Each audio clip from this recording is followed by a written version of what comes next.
Welcome to CEO Insights Asia Executive Series, Principles of Scaling. Welcome to CEO Insights Asia Executive Series, Principles of Scaling. Is the strongest enterprise are those that constantly evolve.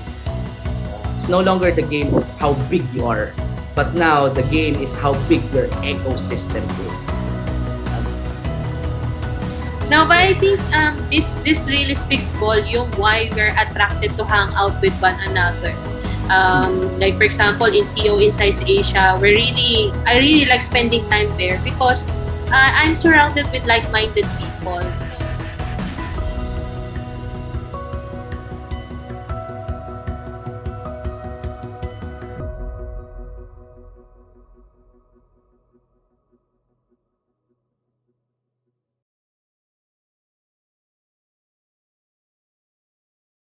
Okay, good morning. Welcome to CEO Insights Asia Executive Series, Principles of Scaling. Today's talk is about the power of purpose, and the key message na pag-uusapan natin ngayon is that money follows mission. Or put it in another way, profit follows purpose. So yan ang topic natin for the next hour, and we'll dissect that in a few minutes. But as a reminder for us why we do this every Friday at 10 a.m. is simply this. We want to install DNA principles that scale organizations. You know, ang pinaka-idea natin for all the participants, yung 500 participants natin at yung mga viewers natin sa Facebook. Yan. We're live now at Facebook, so kindly like, share, and comment. And for those who are in the Facebook page natin, utang na loob 2022 na, mag-join na kayo dito sa ating Zoom meeting, right? So the idea why we do this every 7 days is that we want to be able to provide insight or principles na yung mga participants natin can gain from the topic that they can immediately apply in their day-to-day operations. So that's the main thing. Gusto natin actionable lahat ng discussions natin every Friday at 10 a.m. Right? So the focus of this month, we're opening a brand new topic for the entire month of February. So happy Chinese New Year sa inyo. At the same time, happy Valentine's para dun sa mga walang jowa na wala rito. Kilala nila kung sino sila. Ayan, maghanap na kayo ng jowa para meron kayo kasama sa February party. Anyway, the focus is about being missional. Yan. We build institutions for legacy beyond simply making money. And the next 4 weeks, we'll talk about operating in excellence, progressing in experience, and thinking in generations. A quick overview ng mga topics natin for the next 4 weeks is the first week. Today, we'll talk about the power of purpose. And then next week, we'll talk about the excellence dividend, why excellence matters. And then on the third week, we'll talk about the 1% rule. Ano ba to? Ayan. The 1% rule is all about simply getting better, getting 1% better every day. And in 1% better every day is not 365% better in 1 year. You know, that's 3,741 cumulative growth in 1 year. I don't know the exact math, but that's around 3,700 now. Anyway, the fourth week we'll talk about the infinite game. And we're very excited for the topic for this month, no? And there we go. Yeah. Oops, one moment. Yeah. So there. Yon, nagka-problema yung aking clicker. Announcements, a few announcements lang, no. For all the startups, we're very excited to launch some March 21 to 30. It's happening already. Accelerate 2022. So we want to invite all your new startups looking for investment, capital infusion, looking for intensifying your business with the DNA installation. So sign up. No, we have, if you're going to be selected to be part of Accelerate 2022 Batch 1, you will have at least ₱1 million worth of media exposure, at the same time mentoring, and dig this, you get a chance to be invited. If you're the winner, you get a chance to be invited at the seat of the investor's table, and get to pitch your business for at the very least 10 million pesos worth of capital infusion. So we're very excited for this now. It's open for anyone and everyone. Of course, medyo matindi yung screening, no, but if you're part of the first cohort, we're very excited to help you grow and scale your business. Shout out kay Coach Edwin Soriano. Good morning. Thank you for joining us. And I believe Uriah is here. Uriah, thank you for joining us. Right. Sige. So another thing that we're very excited about, Kim Store, Kim Lato will be our faculty for next Friday. Yan, February 11 for all the official members of CEO Insights Asia. This is it. This is for you. So if you're not part of the CEO Insights Asia, I have no idea why. So hint na lang, magbibigay na lang tayo ng konting hint. We were able to speak with Steve Benitez yesterday of Bose Coffee. We got to invite him to be part of our faculty for March kasama ni Zark Varona. So those are some of the things we're very excited about in the coming days. Okay. So agenda, ano bang pag-uusapan natin in the next hour? Well, first we're going to do a discussion starter. We'll have a conversation. We always want to start these sessions with a conversation. No, we don't want this to be simply a lecture. My God, you don't want that. I don't want that. And then we'll do a case study about river blindness. This is a very powerful story. I love this and I'm very excited to share this with you.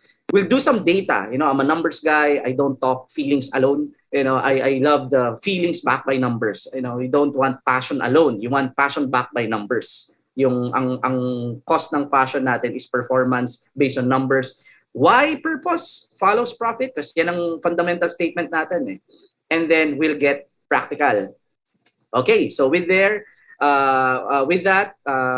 we'll get started na no with this question. By the way, si BK Rivera ay nasa room.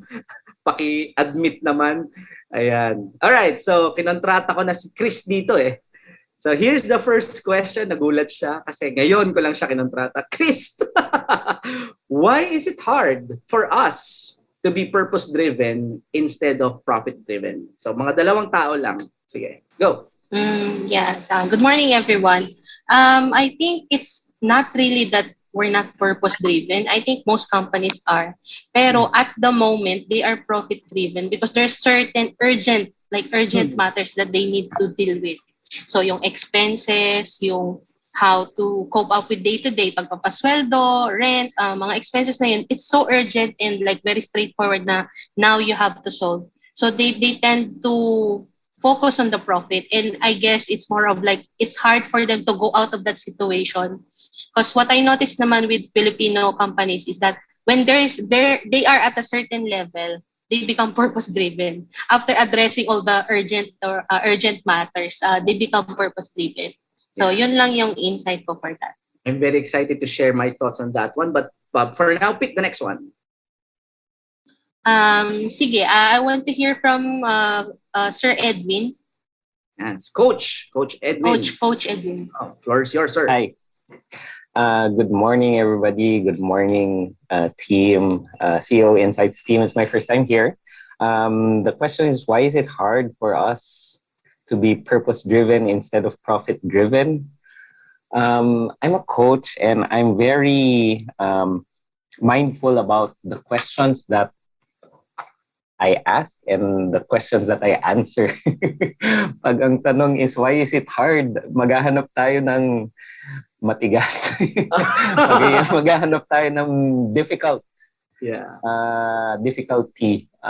Siguro how I want to respond to this is the challenge. Ayan, actually agree ako dun kay Kristen because I went through that as well. The challenge of being purpose-driven instead of profit-driven is, kumbaga, there are urgent needs.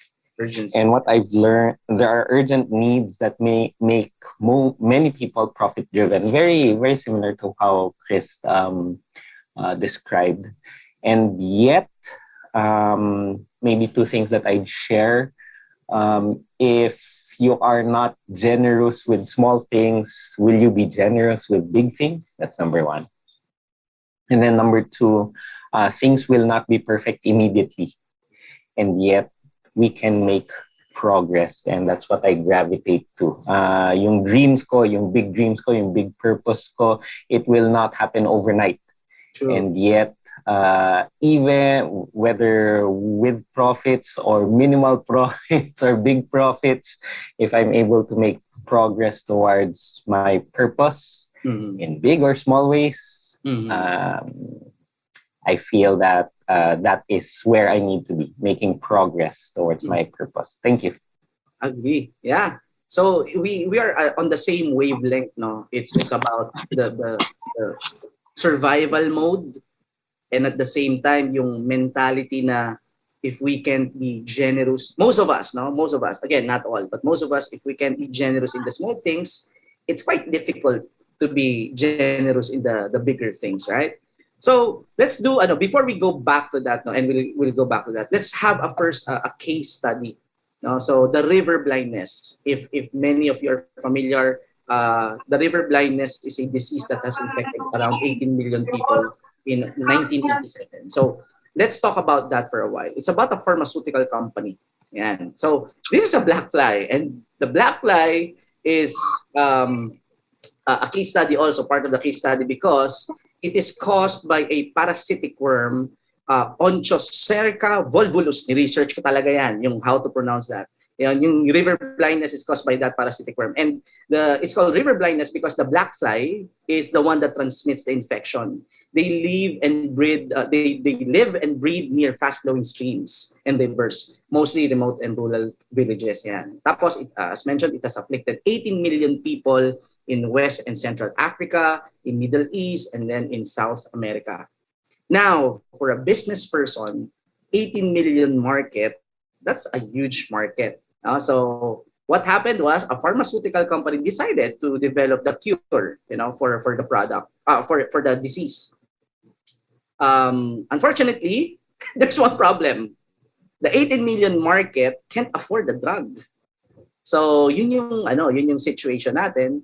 So the CEO was thinking, so what do we do?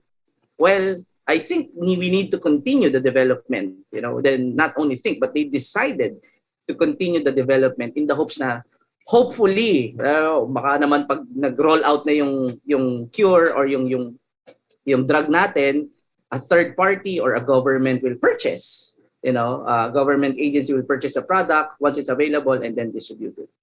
But as I like to mention, hope is not a strategy. So with hope, no such luck. No one picked up the drug. So what did the CEO do? Well, what he did, in 1987, the company CEO announced that they're giving it away for free, to those who need it. And not only that, they even involved themselves directly to the distribution to ensure that it indeed reached the millions of people who are at risk of the disease. Now, what's the result? The result, it has enabled the farmers to return to the abandoned rivers, and it actually restored hundreds of miles of area for cultivation. And dito sa Burkina Faso, the program success resulted in virtual land rush kasi na-repopulate yung mga village doon. That's very very powerful yung outcome niya. So, the question is, ano tong pharmaceutical company na to? Hindi ito yung hindi ito yung recent pharmaceutical company na involved, okay? The company is, there we go, the company is Merck. Now, maybe you're familiar with Merck, maybe you're not, that's okay, and you will understand why, okay? So Merck is the company, and it was published in 1987 sa New York Times. Now, I got the copy, Mercury drug na kainis. Okay, Mercury drug. Okay, I got the digital, so the digital copy kasi they're trying to digitalize the newspapers back then, so it was featured there. Okay, so si Roy Vagelos yung CEO noon, and when he was asked why Merck decided to make the Mictizan and then give it away, ito yung sagot niya. Failure to go forward with the product could have demoralized the scientists. Scientists who are working for a company that explicitly viewed, ito yung very critical doon, The viewed itself, it's in the business of preserving and improving human life. Now, I want to highlight that again. Merck believed that they are in the business of preserving and improving human life. Now, being clear, they're not about entirely about purpose. They also need to be profitable. Hindi natin alisin yon. We need to profit, sure. But that's not what drove the decision of Merck to do what they did when it comes to river blindness. The key point here is that Merck's purpose and not profit guided their decision. Is it a good decision? Is it a bad decision? Well, it depends on the situation. If you are looking at the purpose side of business, then it's a good decision, because that is what why our purpose or why our company exists in the first place, diba? To improve human life. Now, in the profitability side, is it a good decision? Surprisingly, it is a no and a yes. No, because in the short term, that means losses. But in the long term, that's a different conversation. So let's fast forward. Let's look at it from the long-term perspective. 1987, that's about 30 plus years already. Now, Merck is one of the top 10 pharmaceutical companies in the world. They're actually number 5. They beat Pfizer when it comes to top pharmaceutical companies in the world. What else? They're up actually ng profit ng 3%, no? And they are part of the Fortune 500's company. They're ranked number 65. Okay? In fact, they are considered one of the most powerful companies you've never heard of. And here's the kicker. Merck has been in existence for 354 years old.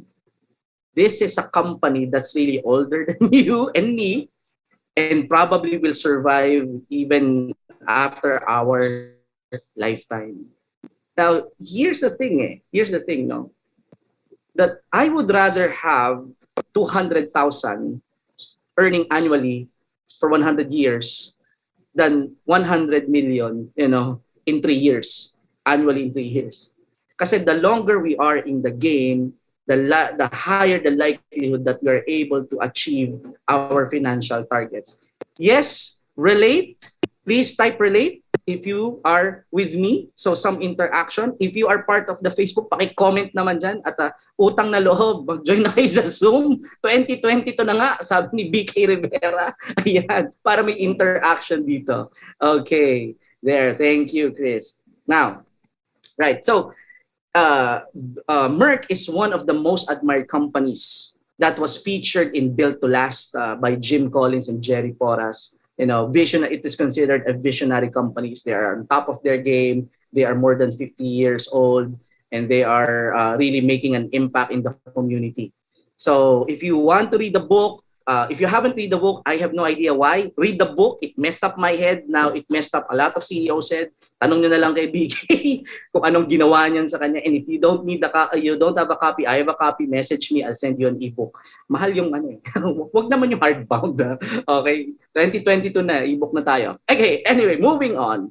So let's throw some facts or some data behind this. Okay, so this is from Ernst Young or EY, Why Business Must Harness the Power of Purpose, and it was published in 2020. So medyo recent to. Baka sabihin, kasi obsolete na yun in 1987 pa yun. Well, this is the recent study, and it's one of the most respected companies that did the study. It's in partnership with Harvard Business School.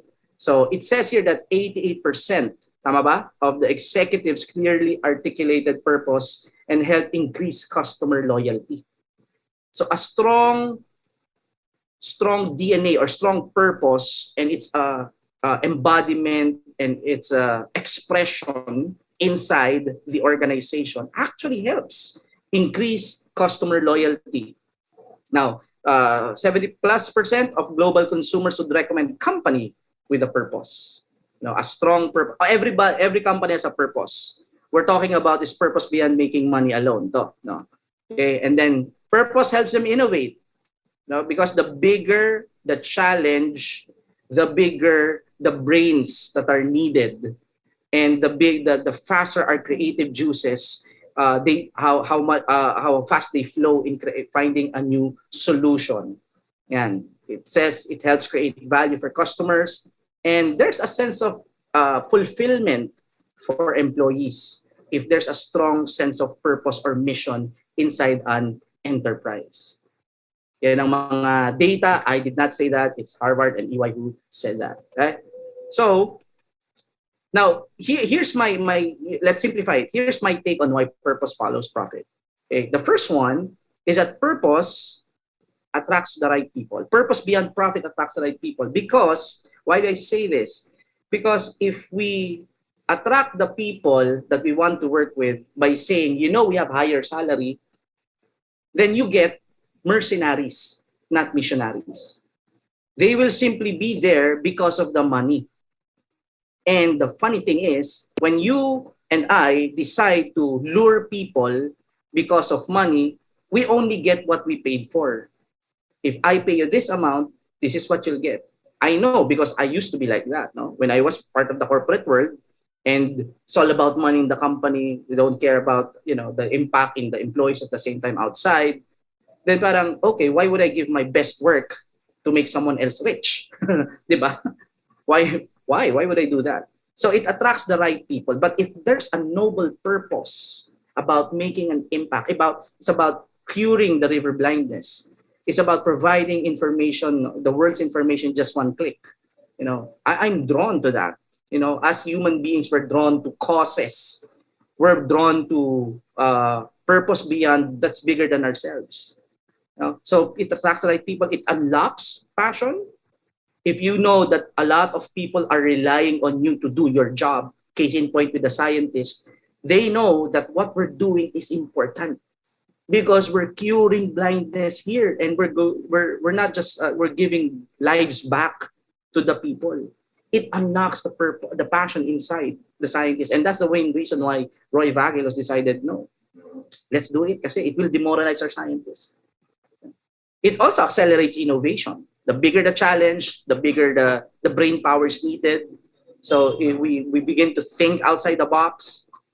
Imagine just like, how do we solve hitting our financial target for the next quarter? Parang, okay, that's easy. But if you're thinking now, how do we eradicate poverty or homelessness? That really accelerates our thinking. And last but not the least, ito na lang siguro, it simplifies execution. And this is what I love about having a clear purpose. A clear purpose, organizational purpose, really this shows us what we need to do and what we don't need to do. Everything that we do can be linked to the purpose. If I'm doing this, it contributes to the purpose of the company. If it doesn't contribute to the company, why am I doing it? Yes? So, purpose simplifies execution, and if we know exactly what we need to do, work takes less time. And the better we execute, the better we are in terms of financial performance. Again, so that we can fulfill our purpose. Kagaya na nga sinabi ni Coach Edwin at ni Ma'am Chris, we're all about profitability for sure, but at a certain point, diba, it's no longer about the money. After survival phase, it's no longer about the money, it's about the meaning. See Bill George of Medtronic said in his book Authentic Leadership is that mission motivate, dollars don't. Money is a satisfier. It's not a motivator. It satisfies our need, but more money, and data back this out. Go do your research. I mean, it says there that at a certain level of our financial expectation of comfort, adding more money doesn't motivate anymore. We need something that's bigger than ourselves. Now, that number depends on where we are at our life. But ultimately, money, again, we need it. I want to be clear. We need it.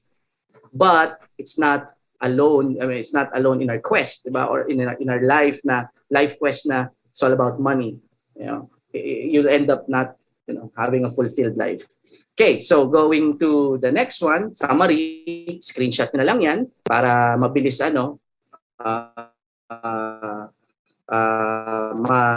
mabilis yung ma-share or ma-remember. Purpose attracts the right people. it unlocks passion, it accelerates innovation, and simplifies execution. Okay, so now we go back to the first question. Why many are profit-driven instead of purpose-driven? And the first one is, yung sinabi natin, we think in short term. We think, most of us think in short term, lalo na sa Philippines. You know, sa Pilipinas, this is a pandemic of some sort. You know, and we'll explain why. You know, I did my study. Bakit ganun? Bakit ang mga Pinoy, mga Filipino companies, usually we think in short term? We're always in survival mode because we grew up being conditioned one way or another, not necessarily by our parents, but the community we surround ourselves in. You know, ito yung mga common na sinasabi, naririnig natin, no? And if you grew up not hearing this, congratulations. You're the rare Pinoy na hindi naka-experience nito. You know, sabihin, wala tayong pera, hindi natin kaya. I'm sure you know someone na nagsasabi, bahala na, babayaran ko, paano ko ito babayaran? Diba? Basta ang importante, meron ako ngayon. Diba? Meron akong bagong iPhone. Diba? Pagka nagkagipitan, yung kidney ko na lang. Diba? Ganun na lang ang gawin natin. Or saka ko naiisipin yan. Paisipin yan. Ang iniisip ko ngayon is all about, you know, the day-to-day operations. You know, we think in short term. And again, it's a multifaceted and a labyrinth of combination of reasons and influences why we are this way. You know, it's not entirely our fault. At the same time, somehow, you know, it's difficult. It's difficult to remove this kind of mindset sa atin when we're conditioned na ganito. Okay. The next one, since we think in short term, we can't think in scale. You know, and what do I mean by this? Why can't we think in scale? Because we can't imagine life. What life in scale looks like. Kasi hindi nga na-experience natin eh. Bibihira natin experience what a life in abundance look like. And it's very difficult for us to imagine that since we haven't encountered that. The second thing is, now, why many companies, Filipino companies, can scale is because no one taught us how to operate in scale. So when we reach to that certain point, I believe a couple here have experienced this, and that's why they're talking to me. You know, a certain point, the game changes. We were the superstar when building the business. It's all about us. And then we want to go higher. We want to go, again, not necessarily bigger, but we want to go to the next level of performance. Nakikita natin na hindi natin kaya. We need to scale. Pag umalis tayo sa business natin, tigil operasyon. Paano yun, di ba? Ang hirap nun.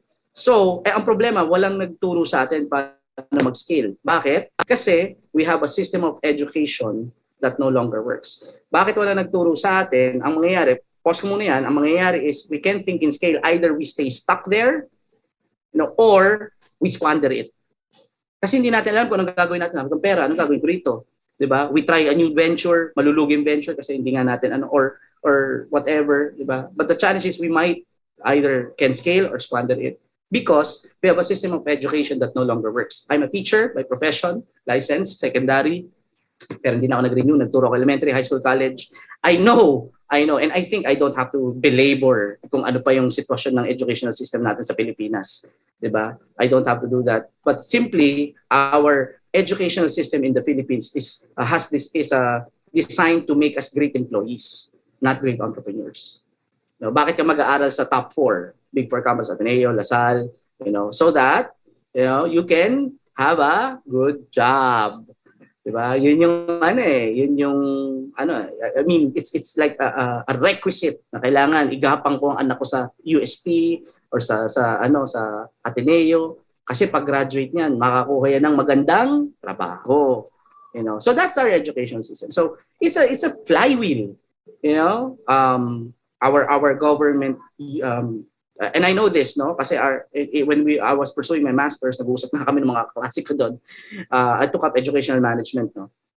Sabi ng mga klase, dapat yung mga government politicians natin, yung mga anak nila pinag-aaral sa public school para maintindihan nila yung situation, you know? Kasi in one of our sessions, the first thing that the government cuts when they don't meet the budget is education. You know? I'm not sure now, no, that was what 10 years ago. But yun yung unang kinakat pag hindi na-reach yung budget ng government, education ang unang kinakat. So we think, we don't see education as an investment. Again, short-term thinking. So because we think in short-term, we can scale. Kasi we're not prepared. And since we can scale, and we think in short-term, we're not going to invest in education. Bahala na yung susunod. Diba? Let them clean the problems. Ang importante ngayon, importante ako. And then again, the flywheel is actually a destruction loop. It's a doom loop. So that's the main reason, or largely the reason why a lot of people are all about profit for now. We're not saying it's not good, We're not saying it's not good. Okay, go for profit. But if you want to perform in the long term, profit follows purpose. Money follows mission. When they're talking in the long term, and long term is, I believe 20 years is a short term. That's still short term. Okay. If you talk about Amazon, Jeff Bezos, he always say that it's still day one of the internet. Yun yung tingin niya sa internet. It's still day one. We barely scratch the surface of the capability of the internet. Okay, so but here's the thing. Here's the thing. No, the beauty of this in the Philippine business landscape, natin, there are what we call some bright spots. There are companies who are missional, who focus on mission, and then the money follows. Right. So I'll give you an example. Well, number one, it's InnoVentures Group, founded by Jason De La Rosa, our founder of startups. si founder of Bounce Back PH. He created a digital conglomerate, and when we were designing the DNA, this is what he wanted. I want to create impact through innovative ventures. When we're in conversation before, ang lagi niya sinasabi is, I'm all about impact now. It's about, we want to build something that's about impact. And with that, look at the ventures. This as of today, andito ba si Nico? Parang nakita ko si Nico. As of today, there are 30 plus ventures already. When we were having a conversation 6 months ago, mga 8 months ago, that was about 20 pa lang yung ventures. Now it's about 30 plus na. No? So we have e-commerce, e-sports, e-learning, e-health, metaverse, biggest play natin, digital services, F&B community. So yan ang mission, mission, ventures follow the mission. Yeah. So that's one of the companies that are missional. Very exciting ang days ahead for InnoVentures. What else? Great deals. We had Steve C talk to us last January. And the first thing that he said when we were doing the Builders Night, first thing that he said, the most important thing for us, great deals, is the mission. And this is their mission, to uplift Filipino lives through the digital economy. And Steve C was able to got funding, diba? Because of his growth. Kakaiba ang growth ni Steve C. He's 4 years old, I believe, as a company, but he's already doing a lot of ventures. And he traced it back to the mission. Siyempre, lalayo pa ba tayo? Nandito. Yan. Seller Sub. Missional. Transforming lives through life-changing products. And I don't want to catch BK off guard, but this is one thing I love about Seller Sub. Yeah. So he brags about me na yung mga yung mga staff niya, they're out of school youths, mga crew sa 7-Eleven ngayon, making lots, di ba? And not only that, but building something that transforms lives. Literally, the company's transforming lives of the employees as well as the customers through life-changing products. And one of the healthiest organizations I work with is 93% on organizational health. So the power of a purpose is really vibrant and thriving sa Seller Sub. And it shows in the numbers. Isa yan sa mga isa yan sa mga 300 Xers natin. When I say 300 Xers, my firm, my executive advisory firm, I talk about accelerating performance by 100x. I downplayed myself. Kasi I say na, if you work with me, you'll grow 100x. Well, BK is performing 340%. And hindi pa happy yan. Gusto niya ng 500x. So when our engagement, we're already 340%. And we're still, we barely scratch the surface. Ang dami pa nating lilinisin sa Seller Sub. But still, the performance speaks for itself. So we're talking about numbers here. Anyway, now we have Gramworth. Also, is Mel here? I'm not sure if Mel is here. But Gramworth is all about fostering holistic health improvement. So nagda-diversify na ngayon si Gramworth, si Foligo, we have Cacao Ministry and other partnerships are being birthed. But the point is, these are missional companies. My point is, it is possible to be missional, and gain. It's not just like, Merck na multinational yan eh, hindi kami makarelate. Ito mga Pinoy companies to who's doing this, and we have the numbers to prove it, right? And of course, we have CEO Insights Asia. The firm is all about infusing ideas that build lasting companies. That's the reason why we do this every Friday. That's the reason why we, every Monday to Thursday, I think of what I will share for Friday. It's the reason why we met kahapon ni Chris, ni Mel, ni Errol to talk about how to develop the circle builders. It unlocks our innovation, it unlocks our passion, because we want to infuse ideas that build lasting companies. We're not about short term here. We want to build something that will last. And our job is to provide ideas that will help you build your company into a lasting institution. So that's why we exist. That's the main reason why we do this every Friday. And then every Tuesday, we have a circle meeting. If you're not part of a circle, please connect with me or connect with Keril here. I believe Bianca is here. Connect with them and we'll have a circle. It's a sort of a mini mastermind, that happens every Tuesday at 11 a.m. So it's a collection of around 5 to 6 CEOs, because we learn best with fellow CEOs. Yan. All right. So let's get practical na. How much time do I have? I still have 20 more minutes. So let's get practical. How do you become a missional company?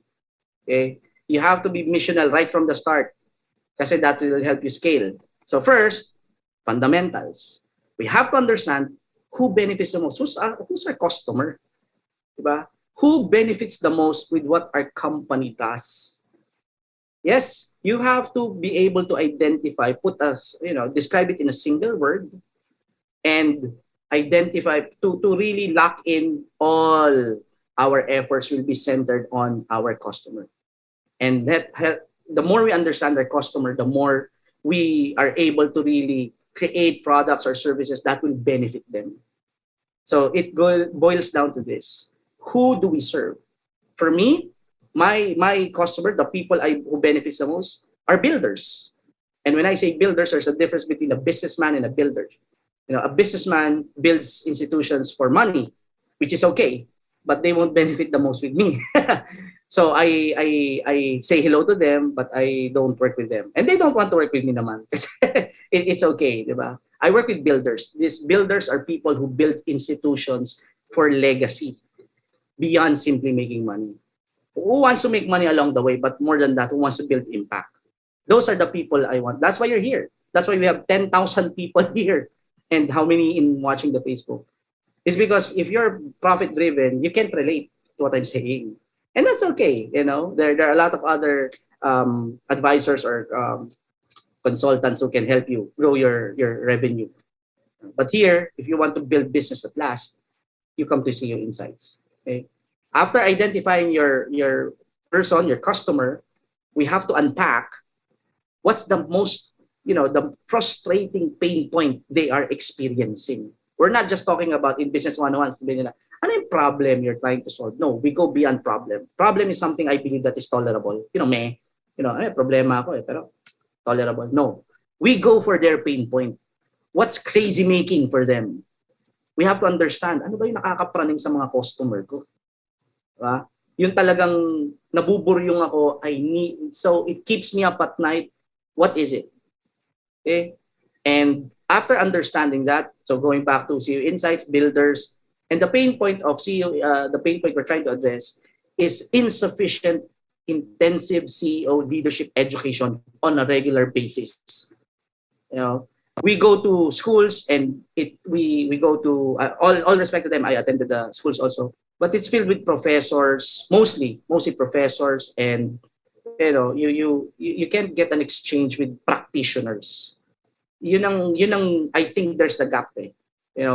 When you go to Harvard, the professors there largely are former CEOs or actual CEOs.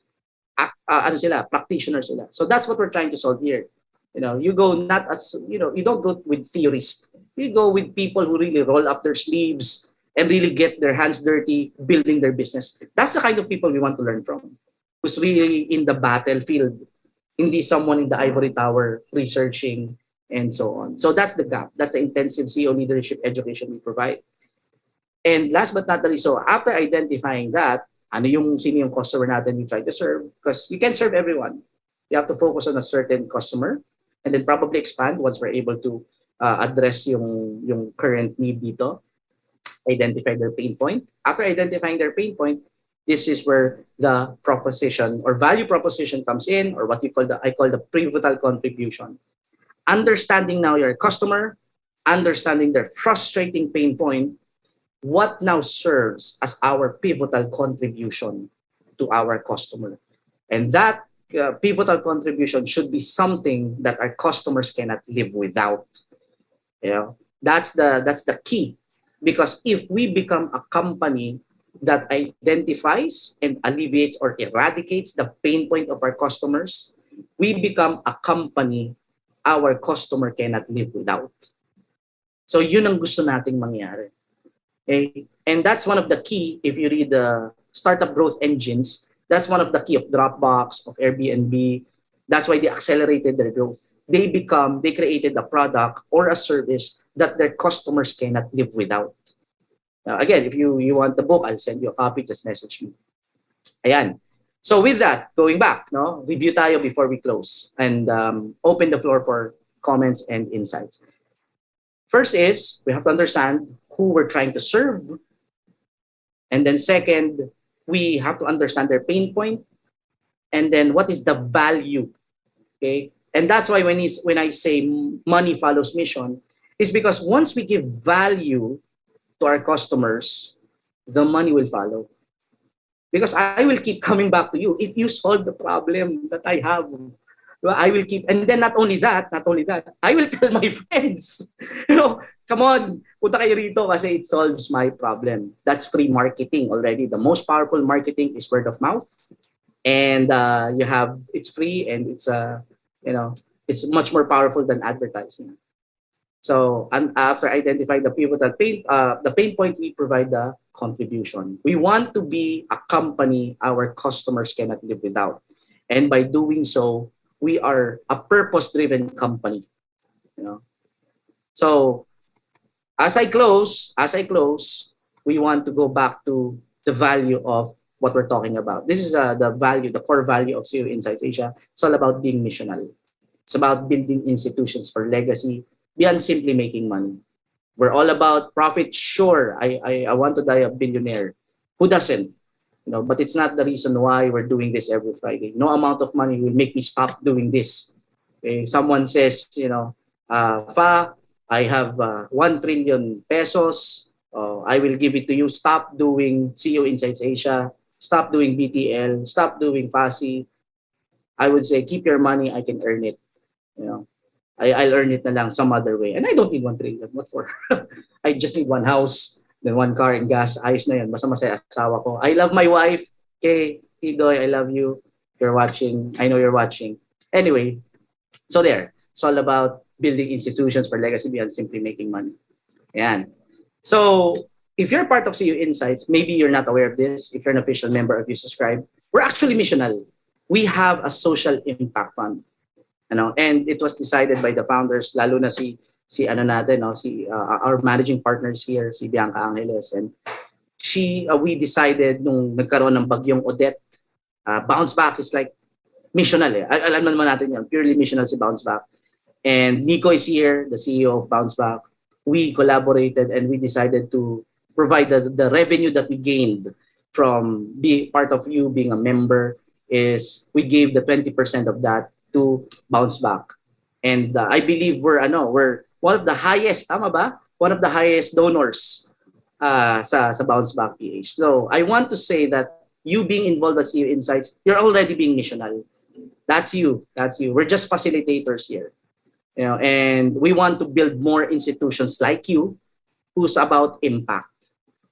And Gramworth has I believe 10% of the revenue going to social impact fund, And one of the firms that we have, XNFT, Insights Asia, Capital, and so on. So this is something that's starting to go, starting to grow, and we want to accelerate that. That's why we do this. Yes. So here's my closing quote, and then I'll end my first section. Right. This is it. I guarantee you, it's far more exhilarating to be in the game than being a bystander. You're all CEOs. You're building companies. Why watch others change the world when you can be part of it? That's my question. It's now your move. Right? So I leave you with a question. What key insight made you think deeply, and what key action are you going to do this week to turn your business into a missional enterprise?